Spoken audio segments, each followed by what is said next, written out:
L'action de formation en situation de travail. Il s'agit d'une nouvelle modalité pédagogique dont nous n'arrêtons pas d'entendre parler. Néanmoins, avant de la mettre en œuvre, il est préférable de faire une étude d'opportunité et de faisabilité.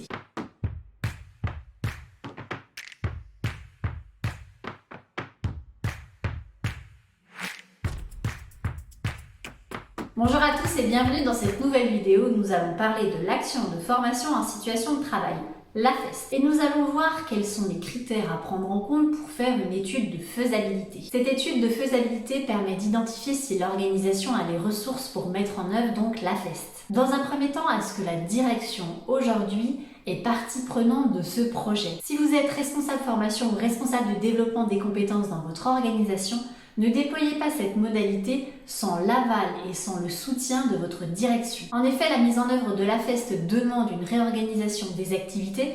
Il est donc nécessaire que la direction soit partie prenante de cette nouvelle modalité. Deuxième point, vérifiez si vous avez des collaborateurs en interne en capacité de devenir formateurs. Bien entendu, avec un développement de leurs compétences à travers de la formation. Toutefois, si vous sentez qu'aucun de vos collaborateurs n'est volontaire pour être formateur, vous pouvez mettre en place l'action de formation en situation de travail grâce à un prestataire externe. De mon point de vue, le prestataire externe n'aura toutefois pas la connaissance précise de votre organisation et passera un peu à côté aussi de ce que vous souhaitez mettre en œuvre dans le cadre de l'AFEST, c'est-à-dire l'acquisition de la culture d'entreprise. Je préconise donc plutôt des formateurs de votre organisation. Il s'agira aussi dans un troisième temps d'identifier si une personne peut piloter et animer le process.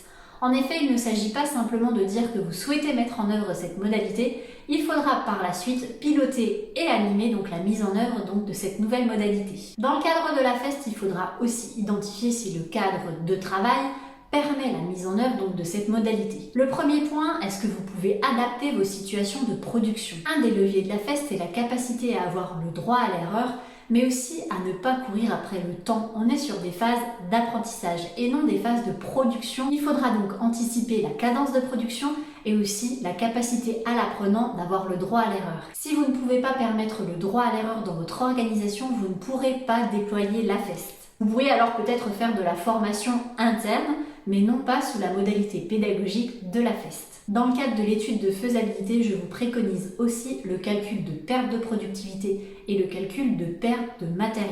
En effet, si vous avez un matériau aujourd'hui qui coûte très cher, on va prendre par exemple la maroquinerie de luxe. Peut-être est-il préférable de ne pas déployer l'AFEST dans votre organisation. Le coût de la perte de matériaux serait bien trop élevé par rapport au gain de compétences au poste de travail. Cela ne vous empêchera peut-être pas de mettre en place l'AFEST, peut-être pour des compétences qui soient plus des compétences transférables ou des compétences douces. Dans le cadre de cette étude de faisabilité, le troisième point concerne la ressource documentaire. Avez-vous des guides, des tutoriels qui permettraient aux apprenants de revenir, notamment lors des phases réflexives, sur les gestes et les activités réalisées? Avez-vous des référentiels métiers, des référentiels de compétences qui vous permettrait aussi de créer des parcours individualisés et spécifiques? Avez-vous aussi la capacité de tracer la mise en place de ces actions de formation et de ces phases réflexives? L'étude de faisabilité peut donc s'appuyer sur ces trois points. Quelles sont les ressources que vous avez en interne? Est-ce que le cadre de travail permet de mettre en œuvre l'action de formation en situation de travail?